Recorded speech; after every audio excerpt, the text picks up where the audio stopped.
ఈరోజు ఉదయం మా సిపి గారి ఆదేశానుసారం తర్వాత మా డీసీపీ గారి సూపర్విజన్లో ఎస్ఐ జైపూర్ గారు టేక్మట్ల ఎక్స్ రోడ్ వద్ద మాదాసు రమేష్, తండ్రి పేరు లింగాగౌడ్, తర్వాత భోగ్య మల్లయ్య సన్ ఆఫ్ చిన్నయ్య ఇద్దరిని కస్టడీ తీసుకోవడం జరిగింది. వీరిద్దరు నిందులు కూడా గతంలో జరిగిన crime number 5/26 under section 316 class 5, 318 class 4 red with 3/BNS 7 of EC act కింద వీరిని అరెస్ట్ చేయడం జరిగింది. ఈ కేసు ముఖ్యం ఏంటంటే దాదాపు 38,15,700 రూపాయలు వీళ్ళు ప్యాడీ ప్రొక్యూర్ సెంటర్ నడిపిట్లో వడ్లు కొనే విషయంలో దొడ్డు వడ్లు, సన్నం వడ్లు దానిలో ప్రభుత్వం ఇచ్చే సబ్సిడీని చేసుకొని మద్దతు ధరని దృష్టిలో పెట్టుకొని వీళ్ళు కొంత అమౌంట్ ఫ్రాడ్ చేయడం జరిగింది. ఈ ఫ్రాడ్ చేసిన అమౌంట్ తాలూకున్నటువంటి ఖాతాలన్నీ కూడా ఈ రమేష్ యొక్క ఖాతాలన్నీ కూడా ఫ్రీజ్ చేయడం జరిగింది.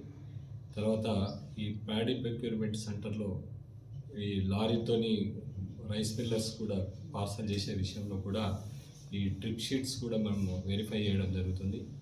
తర్వాత వీరితో పాటు ఇంకా 7 మీద, అంటే వీరిద్దరితో పాటు ఇంకో 5 మీద కూడా కేసు ఉంది.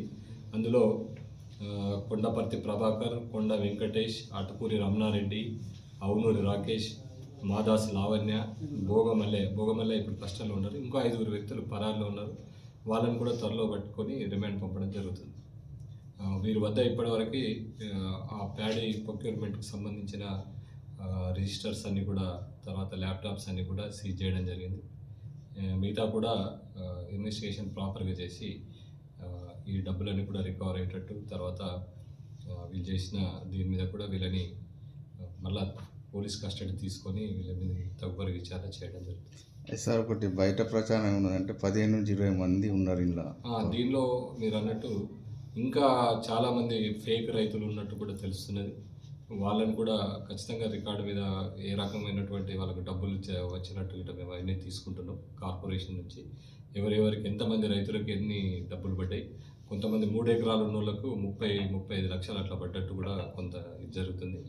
వాళ్ళని కూడా త్వరలో పట్టుకొని ఇందులో ఎలాంటి రైతులుగా ఫేక్ రైతులు కాదు, ఎవరైనా అధికారులు కానీ, తర్వాత మిల్లర్స్ కానీ, తర్వాత ట్రాన్స్పోర్టర్స్ కానీ, వాళ్ళందరినీ కూడా త్వరలో మిగతా వాళ్ళ కన్ఫెషన్ మీద అక్కడ జరిగిన నేరాన్ని బట్టి వాళ్ళని కూడా అదుపులో తీసుకొని అరెస్ట్ చేయడం జరుగుతుంది.